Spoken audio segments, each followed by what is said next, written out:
Kenapa Ustaz selamat dari warnet ini? Duit tak ada. Jadi saya termasuk yang selamat daripada godaan warnet ini. Dan mulailah kawan nih mengenal pacaran jarak jauh.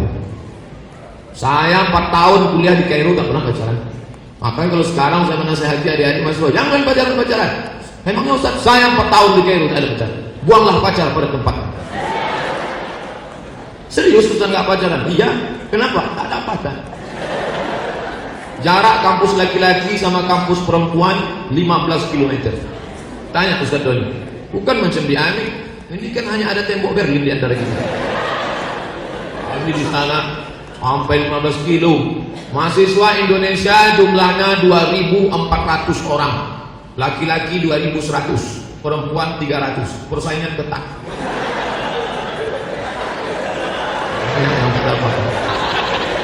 Itulah. Jadi akhirnya orang Mesir, Pak Ustaz, orang Mesir jangan dikejar. Putih, hidungnya mancung, matanya biru, rambutnya pirang. Mana mau dia sama kita? Tengoknya pesek, pendek, hitam, kurus, susah lagi. Krisis moneter, mana dia mau?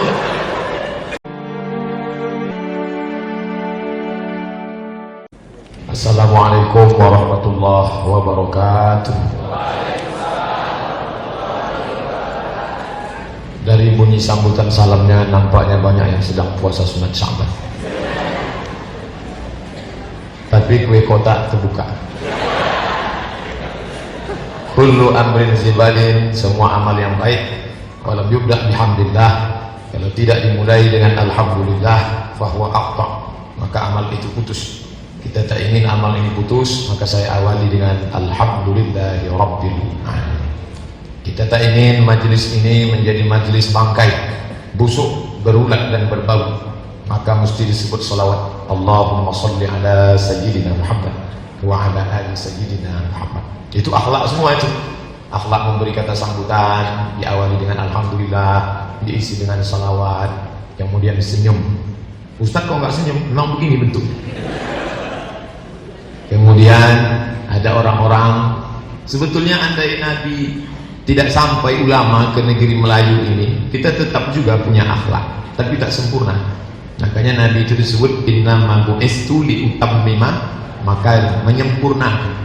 Sebelum Islam datang, kita menghormati orang tua. Makanya ada istilah pepatah di negeri Minangkabau maupun di negeri Melayu, nenek mama yang didudukkan selangkah ditinggikan seranting, batangnya tampek basanda, daunnya tampek benau, akarnya tampek baselok. Artinya yang kita hormati orang-orang tua kita, bapak-bapak pembina, pemimpin yayasan, kemudian bapak ibu dosen bil khusus Profesor Dadam. Kumaha itu Profesor Damang? Saya baru balik dari Bandung, tapi bisa itu aja. Jadi ada tegur sapa. Saya sudah lama lewat di Amik, seringlah lewat, tapi tak pernah masuk. Dan saya suuzon, saya sangka Amik ini biasa-biasa aja. Ternyata setelah masuk ke dalam, masya Allah, macam hotel Arya Duta. Kujud saya ceramah di Arya Duta, tak ada dikasih kresek tempat slot. Sini dikasih. Biasa. Maka tak boleh kita menilai orang dari casingnya.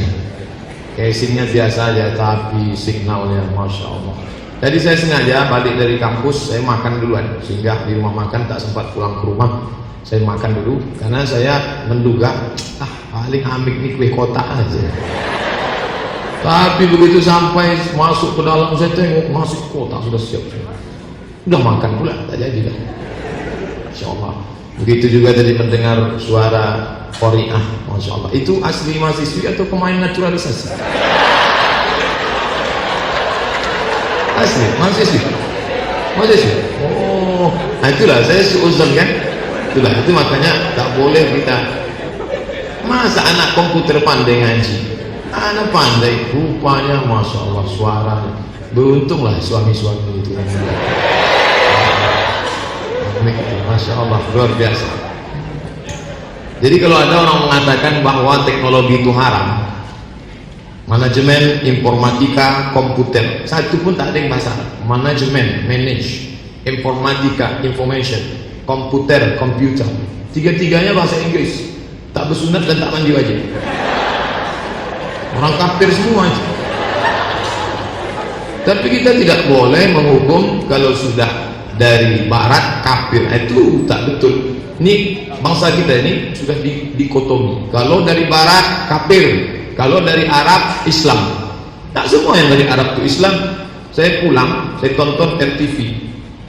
Nah ini sebetulnya tak boleh sebut nama TV. Tolong diedit. Itulah enaknya ceramah di Amik, ada editnya pandai. Jadi saya tonton acara lagu Arab. Itu Ustadz Doni tanya, Ustadz Doni tamat Mesir. Itu lagu Arab bukan lagu Islam. Dinyanyikannya lagu pakai jilbab yang nyanyi, pakai busana muslimah. Judul lagunya tak ingat saya judulnya, tapi syairnya ingat. Ya asmar latin sani, ya asmar latin sani. Saya dengar itu dinyanyikan di depan masjid, terkejut saya. Ya asmar artinya wahai kau yang hitam manis. Latin sani, jangan kau lupakan aku. Itu bukan lagu religi. Ya asmar latin sani, oh my black sweet don't forget me. Sudah cocok dinyanyikan musik. Nah, jadi jangan asal mentang-mentang Arab lalu Islam, itu mesti diluruskan. Mentang-mentang Barat lalu kafir. Ini mikrofon ini kafir nih. Ini datang dari Barat, makanya tertulis tadi yang dipencet hidup mati itu kan tulis on off. Kalau dia datang dari Arab berarti tertulis al hayah wal maut. Itu menunjukkan dari Barat. Dan Islam tidak pernah mengharamkan yang datang dari Barat. Ketika terjadi perang antara orang Islam dengan orang kafir Makkah, Nabi di kota Madinah, lalu datang seorang bernama Salman Al-Farisi. Farisi artinya orang Persia. Ya Rasulullah, ya kita mau menghadapi orang kafir Makkah. Betul. Mereka datang dari sana. Ya. Ada turun wahyu bagaimana menghadapi strategi? Tidak ada. Boleh saya kasih ide? Boleh. Gali parit. Strategi menggali parit lebar supaya kuda dari Makkah tidak bisa melompat, itu adalah strategi kafir Persia. Tapi boleh dipakai karena tidak terkait dengan agama. Wala ana abidun ma'abatum wala antum abidun ma'abud lakum dinukum. Ini strategi. Coba kalau mikrofon ini tak ada, punya kafir ini tak ada, gimana saya mau ceramah?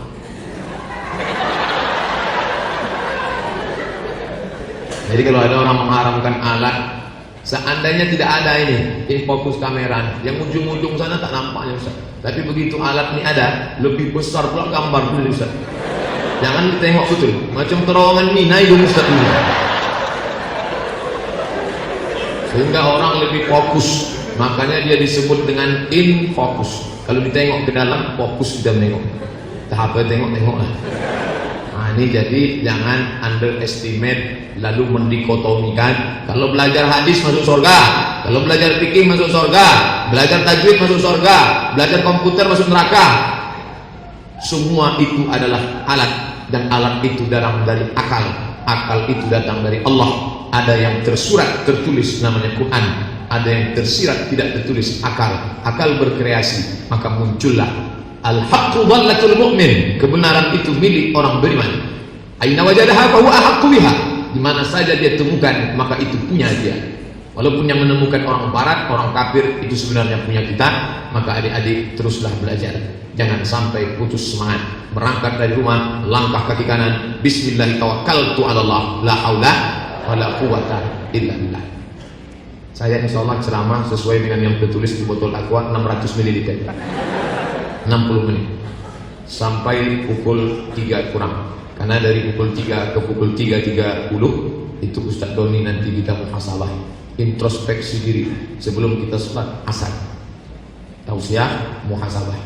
Sampai di mana sudah capaian-capaian kita dalam hidup. Saya singkat cerita sampai ke Mesir bulan September tanggal 5 2000, oh belum 2000, 1998. Mungkin adik-adik waktu itu baru belajar cebok. 1998 saya sampai ke Kairo, melihat sungai Nil. Selama ini yang ditengok 3 sungai, Sungai Kampar, Sungai Siak. Tapi hari itu saya menengok sungai Nil. Oh, disinilah dihanyutkan Nabi Musa, Masya Allah. Habis itu besoknya melihat piramid. Hebat piramid itu, batunya sebesar kulkas. Asli itu Pak ya, asli. besar. Tangga mau masuk ke dalam, hebatnya otak orang Mesir itu. Bisa bangunan itu kerucut, di dalam itu ada 3 makam dan bisa simetris sama urutannya. Dan ada satu piramid itu yang cahaya matahari setahun hanya sekali saja masuk. Hebat otak orang Mesir, luar biasa. Lalu kemudian mau masuk ke dalamnya itu pintu sengaja dibuatnya pendek 1 meter, biar supaya apa? Semua orang yang masuk ke makam Fir'aun mesti bersujud karena pintunya pendek. Buatnya 1 meter, maka semua yang masuk sujud lah. Kalau tak sujud, lantuk lah keningnya. Nah, jadi Bapak Ibu kalau mau semua tamu bersujud, nah buatlah pintu panjang sengaja. Tapi saya tak mau. Saya disuruhnya sujud sama Fir'aun, mana saya mau. Jadi Ustaz gimana masuk? Nungging saya masuk.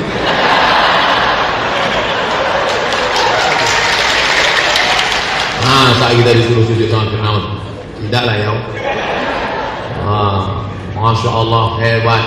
Dan kami pun foto-foto lah. Foto, waktu itu fotonya masih berbunyi cek. Begitu dicuci sebagiannya terbakar, kena matahari. Foto hari ini tahun cerita 1998 nih. Foto hari ini, besok bawa ke tempat cuci foto.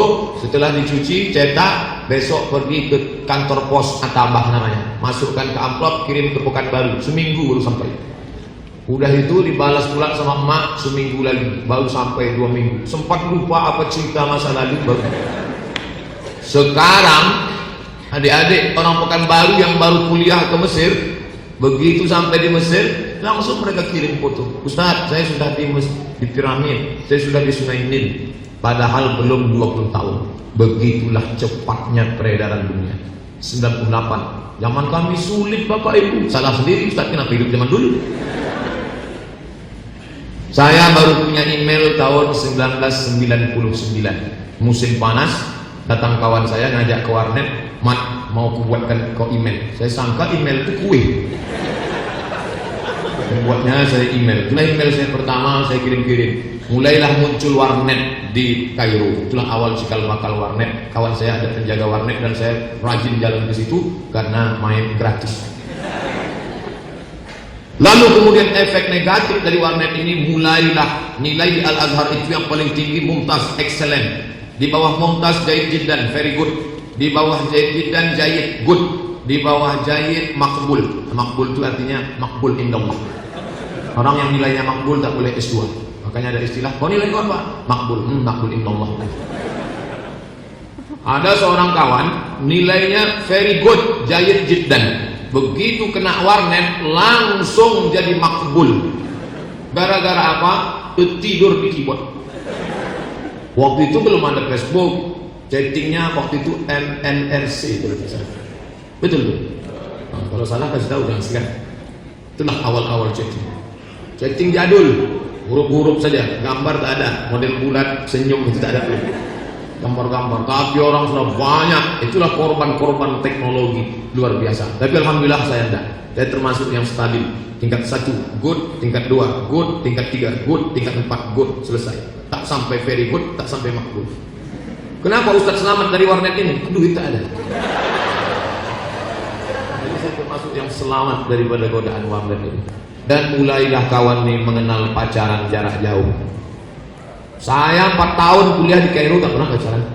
Makanya kalau sekarang saya menasihati adik-adik mahasiswa, jangan pacaran-pacaran. Memangnya Ustaz, saya 4 tahun di Kairo tak ada pacaran. Buanglah pacar pada tempat. Serius Ustaz nggak pacaran? Iya. Kenapa? Tak ada pacar. Jarak kampus laki-laki sama kampus perempuan 15 km. Tanya Ustaz Doni. Bukan macam di Amerika. Ini kan hanya ada tembok Berlin di antara kita. Kami di sana sampai 15 kilo. Mahasiswa Indonesia jumlahnya 2.400 orang. Laki-laki 2.100, perempuan 300. Persaingan ketat.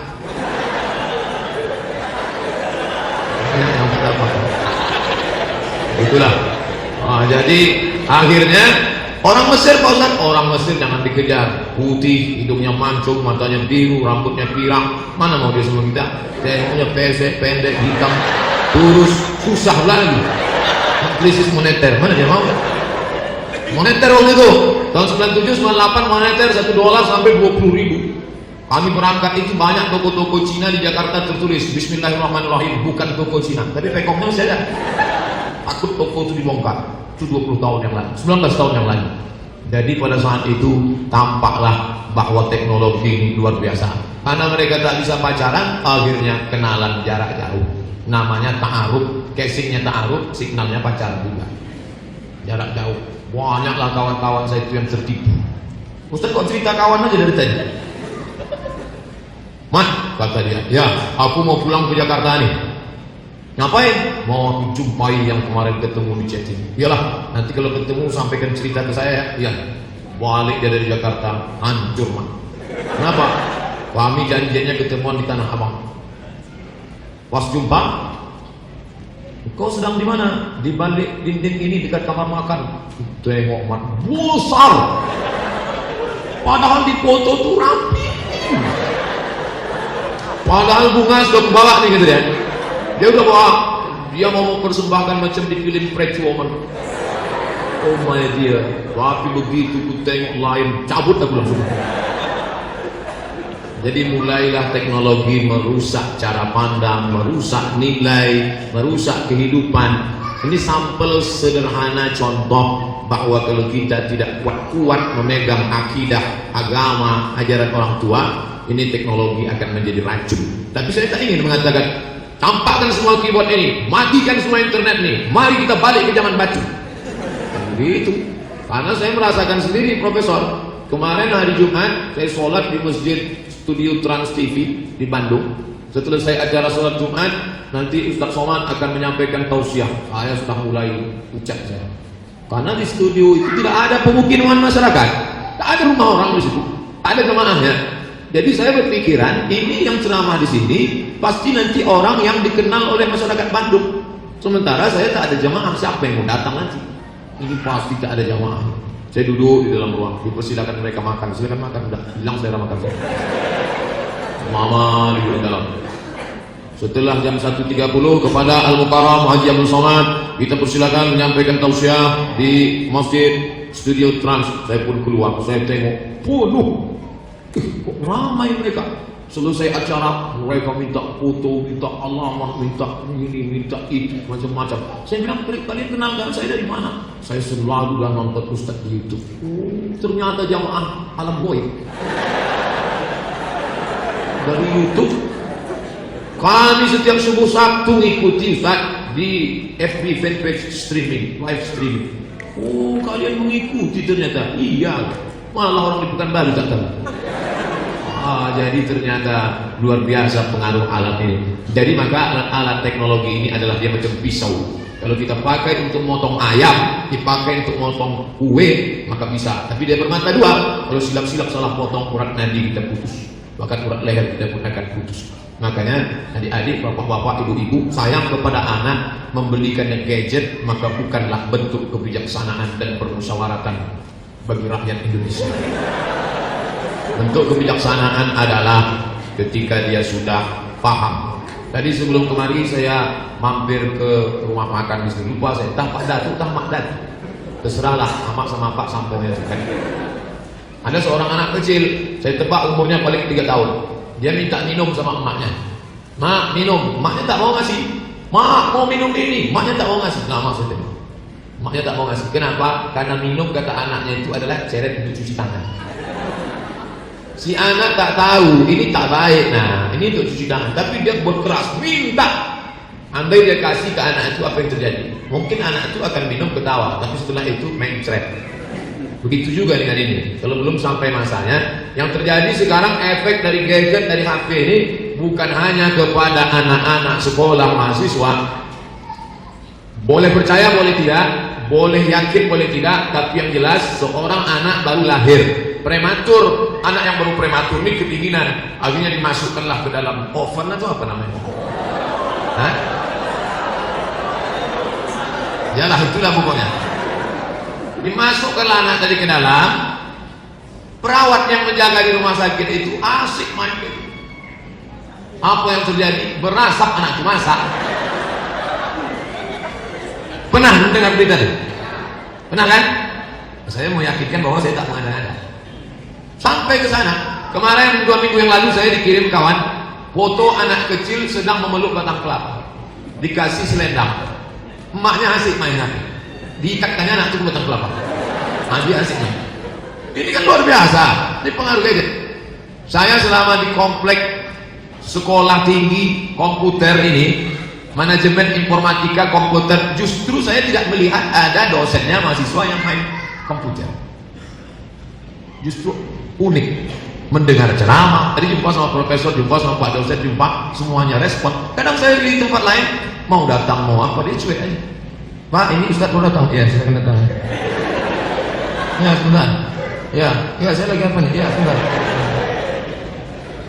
Dulu kalau kita duduk 5 orang nunggu bis, itu pasti nanya, Bapak mau kemana? Saya mau ke Panam. Panamnya di mana? Belakang Rio Pos. Masuk ke dalam terus? Iya. Dekat dari Amik yang kampusnya di dalamnya bagus luar biasa itu? Iya.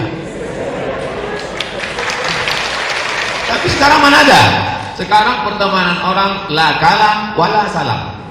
Kalam tak ada, salam tak ada. Kalam ngomong, salam ucapan salam, good morning, good night, good afternoon, how are you, tak ada. Sekarang orang tak bicara. Mohon maaf. 10 anak autis dengan dunianya sendiri. Masuk. Andai ada yang pingsan satu orang di samping, nanti fotonya. Ada orang di samping saya sedang pingsan. Bagi yang kasihan, tolong like and share. Amin. Akhlak Islam kan gitu. Akhlak Islam itu mengajarkan kita idza atisa. Kalau teman di sebelahmu bersin, fahamidallah, diucapkannya alhamdulillah, fasyammithu, ucapkan ya Allah, bersin. Itu akhlak. Islam itu akhlak, bukan sekedar sholat rajin, puasa sunat rajin, tapi tak mau tahu sama kawan tetangga, bukan. Bersinnya aja kita peduli, bersin dia. Dan bersin itu pula dijaga. Idza atisa ahadukum, kalau kalian bersin, falyadha yadayhi ala wajhihi, letakkanlah tapak tangan ke wajah, wal yahfid sautahu, suara diturunkan. Ini orang suruh bersin kuat. Ini akhlak. Carilah agama di dunia ini yang mengajarkan akhlak. Bersinnya diatur, dan ketika ada orang bersin, yarhamukallah. Oh, ternyata dia Islam. Assalamualaikum Pak. Waalaikumsalam. Bapak tinggal di mana? Saya tinggal di Garuda Sakti. Oh, kenal sama Pak Ahmad. Pak Ahmad yang iya. Oh, sama kami bapaknya. Bapak gimana? Bapak dia sama bapak saya, bapak. Sekarang itu sudah tak ada. Cuek, bebek, tak mau tahu. Yang penting saya sholat pun di masjid ada. Assalamualaikum warahmatullahi. Dulu enggak. Assalamualaikum, apa kabar Pak? Sehat Pak. Selesai berdoa tanya. Sekarang tak ada. Malah dikatakan pula bersalaman setelah sholat tak boleh. Apa pula tak boleh? Kata Imam Nawawi boleh. Bersalaman setelah sholat boleh. Bersalaman sebelum sholat boleh. Yang tak boleh itu Allahu Akbar. Siapa? Oleh sebab itu ini jangan sampai kita, insya Allah adik-adik bapak ibu memang sudah dunianya ini komunikasi teknologi multimedia ini tidak akan hanyut. Tapi ketika ini bisa dijelaskan dengan sentuhan agama, tapi jangan latah sebut akhlak sama dengan etik. Ini orang pakai bahasa Inggris saja maunya. Marilah kita beretika. Etika bukan akhlak. Mesti diperhatikan, etika bukan akhlak. Karena etika itu adalah kesepakatan sekelompok orang, suatu komunitas tentang aturan. Itu etika. Contoh, sebuah etika di komunitas Papua. Itu etika aja. Siapa yang masuk Papua tak boleh pakai celana panjang. Itu etika aja. Maka kalau saya datang ke sana pakai koko, saya tak beretika. Harus pakai koteka. Itu etika aja.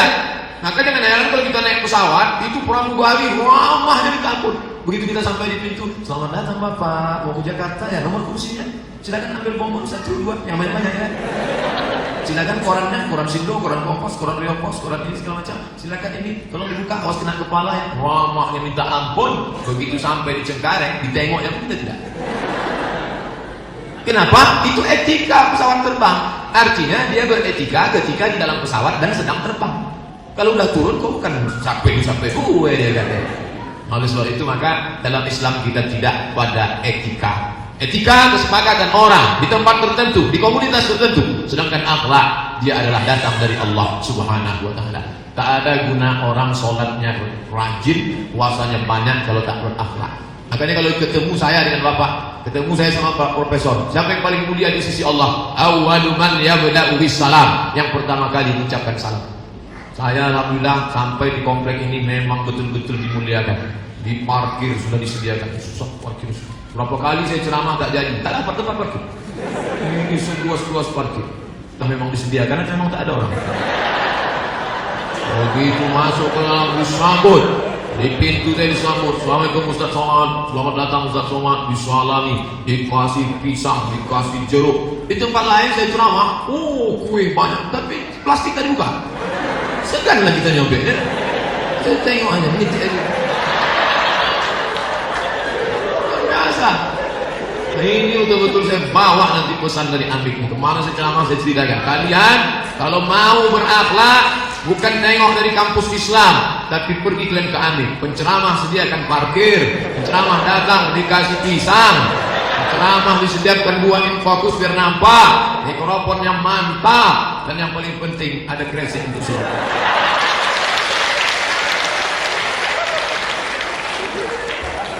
Saya pernah pulang dari masjid tidak pakai sendal. Itu paling berkesan seumur hidup saya. Pulang dari masjid tidak pakai sendal. Masjid mana Pak Ustaz? Tak boleh sebut, menjaga kode etik jurnalistik. Ini akhlak. Alhamdulillah akhlak. Saya tadi menduga ini paling kampus komputer ini perempuannya tak ada yang berkerudung. Kalaupun ada yang tua yang disuk-disuk aja. Betapa terkejutnya saya, dari ujung ke ujung berjilbab pandu. Diletakkan pula saya bagian perempuannya. Mestinya di situ lah. Setelah menunjukkan bahwa mereka berjilbab panjang. Bahkan kemarin saya ceramah Universitas Islam. Tulis di situ Universitas Islam, tak berjilbab. Sebagiannya pakai jilbab, jilbabnya pun jilbab pasrah tapi tak rela. Belakang tertutup, muka semua. Ini apa? Ada pula sebagian pakai jilbab namanya jilbab Sakratul Maut.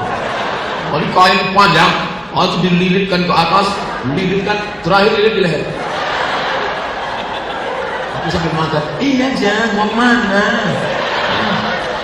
Kita pun menengok, dia yang makan, kita yang cemas. Kena mati. Tapi ternyata di kampus komputer ini orang menjaga akhlak. Akhlak apa itu? Akhlak perempuan jilbabnya panjang.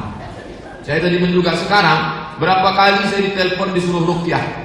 Ruqyah kemana? Ini Ustaz Somad, saya terus terang tak pandai ruqyah. Kalau kalian mau ruqyah, tolong datang ke Masjid Al-Falah Jalan Sumatera. Bagian bawah khusus siang namanya Ustaz Saifullah, yang atas khusus malam namanya Ustaz Zafrullah. Ujung-ujungnya Allah.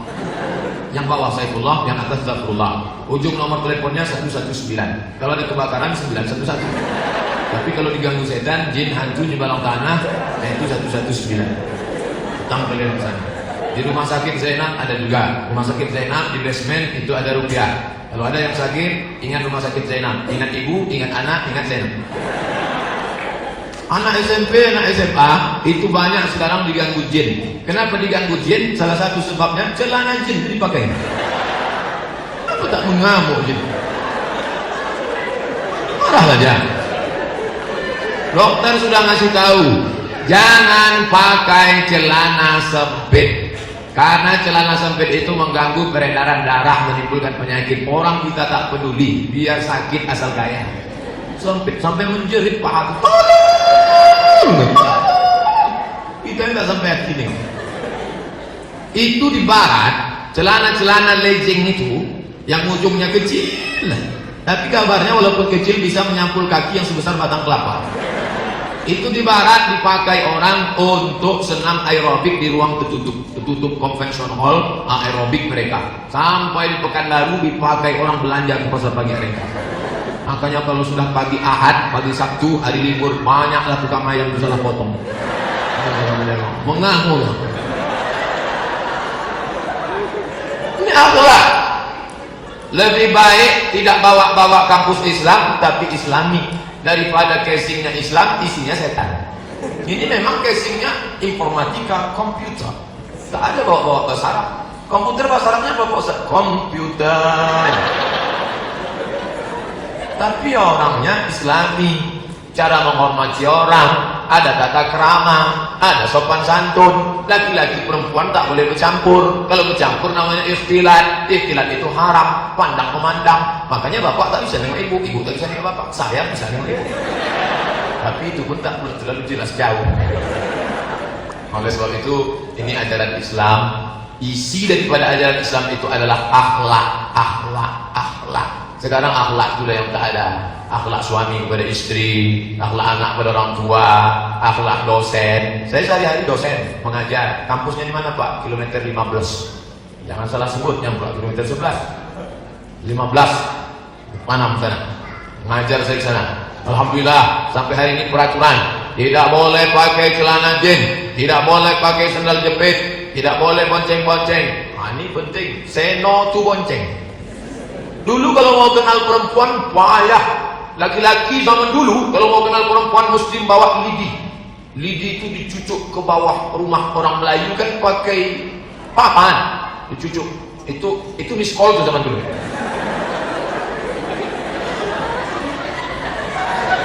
Miskol. Kalau udah ada lidi, anak gadis tuh nengok dia. Abang datang katanya. Mau berjumpanya minta ampun. Laki-laki datang dari sana, perempuan datang dari sini, menyelipkan surat waktu mau pergi ke surau. Ustaz tahu dari mana? Tenggelamnya kapal Van der Weyden.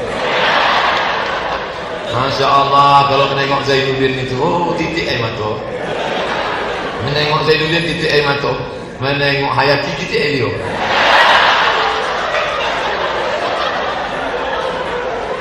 Dulu gitu.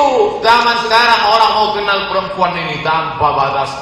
Tinggal cari saja www.facebook.com. Enter. Cari nama-nama yang dulu. Kawan SD, dah. Kawan SMP, dah. Kawan mantan, dah. CLBK. Cinta lama bersemi kembali. Ustaz Somad. Salah sambung. Betul Ustaz. Saya mau ngomong sama Ustaz. Ente nangis kenapa? Jam 12 malam nangis-nangis. Saya berzina Pak Ustaz. Berzina sama siapa? Panjang ceritanya Pak Ustaz. Ya cerita.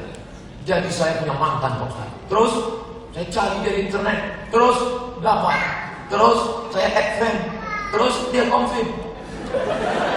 Habis itu kami janjian makan siang Pak Ustaz.